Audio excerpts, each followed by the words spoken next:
go ahead. Couple quick questions. Good morning, Kevin. Sure I do, yeah. Please. Thank you. Kevin, what do you make of the criticisms that you are too close to the president to be independent enough to be considered the next Fed chair? Well, it's true that I'm close to the president. We've worked together closely since 2017.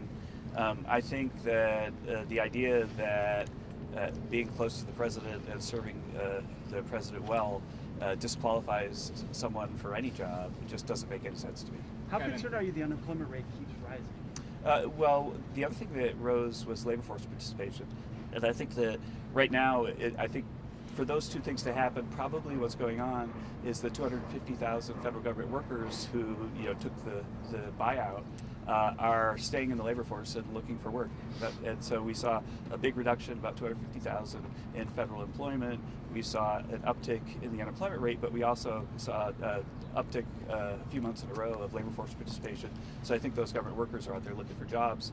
And there's an academic literature that suggests that they'll be very successful at it because government workers tend to be very well qualified when they hit the private sector. So not worried? Do you think it'll come down? Excuse me? You're not worried then about the unemployment Oh, I rate? think it should come down, yeah, as they're searching for new jobs. Yeah. Given the delay in all of these labor numbers, how much stock should we put in any of them? I mean, is this a realistic look at what the economy is right now? We need to get a BLS commissioner that revisits how the data are calculated. That there's a big difference over time between the household survey and the payroll survey. They should be about the same. If you ask households, do you have a job, and then you add them up. But if you ask firms, are you giving jobs to people, and you add them up, they should be about the same number. And during the Biden administration, they diverged by more than 2 million people over that time. And so, these are the best numbers we have. They're the ones we have to go on, but we also should look at everything else that we're seeing. And so for me, one of the things that I think is strong is we're very good at measuring output and income. And GDP right now is a little bit below 4%, second quarter in a row. When output is that high, then normally job growth is really solid.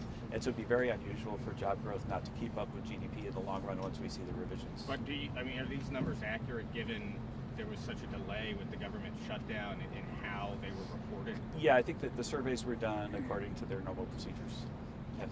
Two quick questions. First, to follow up on the Fed chair question. Being close to the president is one thing, but if you were to serve in that position, can you reassure the American people that you would make decisions independent of what the president asks of you?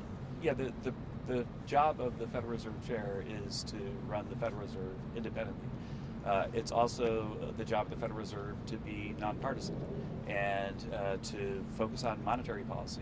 And I think that one of the things that the president's been disappointed in is that the Fed has been quite partisan and cutting rates right before an election, focusing so much on issues other than monetary policy. And so I think that it's very easy to conceive of someone from inside this building or that building going over there, like Steve Myron is doing right now, and doing a great job of being an independent Fed governor or chair. When do you think you'll learn the final decision? The president has said that he'll make his final decision by the end of the year or the beginning of next year.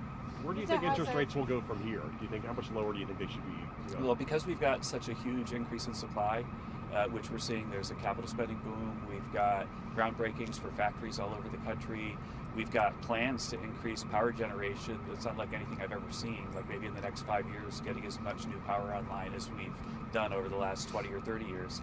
And so all of that stuff is really positive for what's going to happen for the future for growth. Hey, Kevin, another question on jobs. Some analysts have been saying that the country is de facto in a job recession since it only added 100,000 jobs over the last 6 months. What's your comment on that? Right, well, the thing is that we've, for this year, added about 700,000 private sector jobs and reduced about 250,000 federal government worker jobs, which is part of the strategy that the president has to reduce the runaway deficit. And so the deficit this year is looking like it's going to be $600 billion lower than it was last year, which would give you about $7 trillion, $8 trillion in savings over a 10-year period if it were to stay like that.